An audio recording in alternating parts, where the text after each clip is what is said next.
So today I wanted to talk about human trafficking.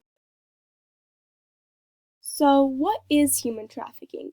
It is the use of force, fraud, or coercion to obtain some type of labor or commercial sex act. So basically, it's a modern day form of slavery.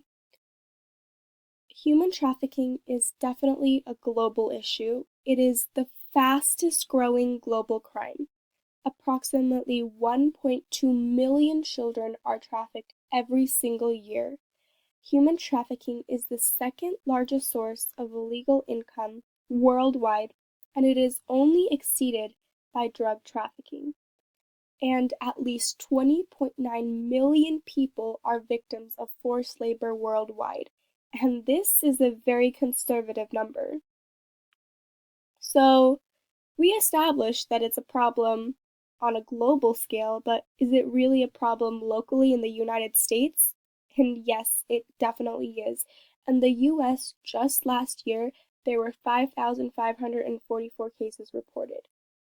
The average age of a child in the sex trade industry in the United States is 12 to 15 years old.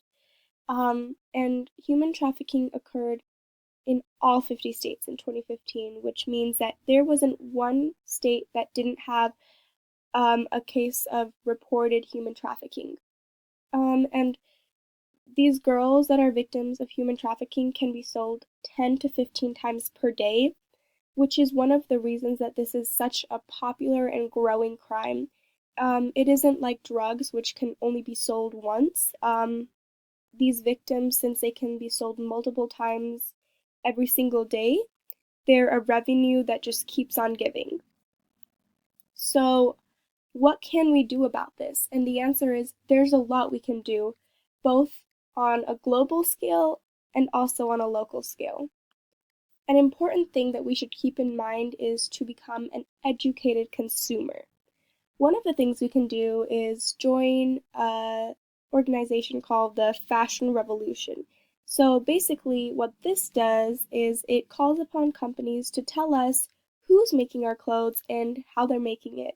So this can help us to be informed and make sure that we aren't purchasing from companies that their clothing is being made from children, so we know that our clothing isn't associated with child labor and everything is legal.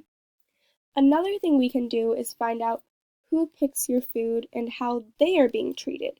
So it's important that we know that our food isn't being picked by children and we aren't actively supporting child labor.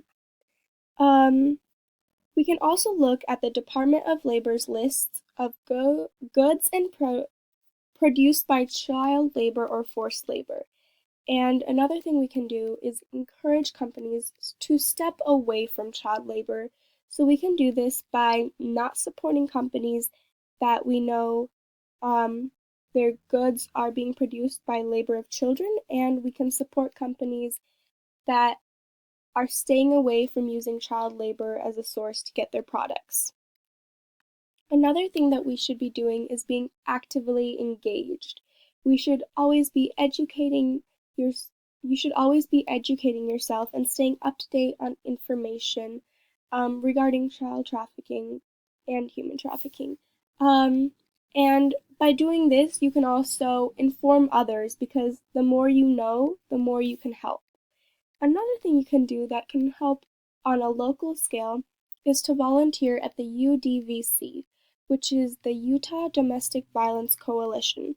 So, this is basically an organization that not only helps domestic violence victims, but it also helps human trafficking victims. You can also contact local representation and ask what they're doing about it, like your governors, your legislators, etc. And you can also join something called the Red Sand Project, which is a project where you can request like a bag of sand to be sent to you, and you post a picture of it onto your social media, and this is basically to raise awareness for the issue of human trafficking. And then here is my bibliography.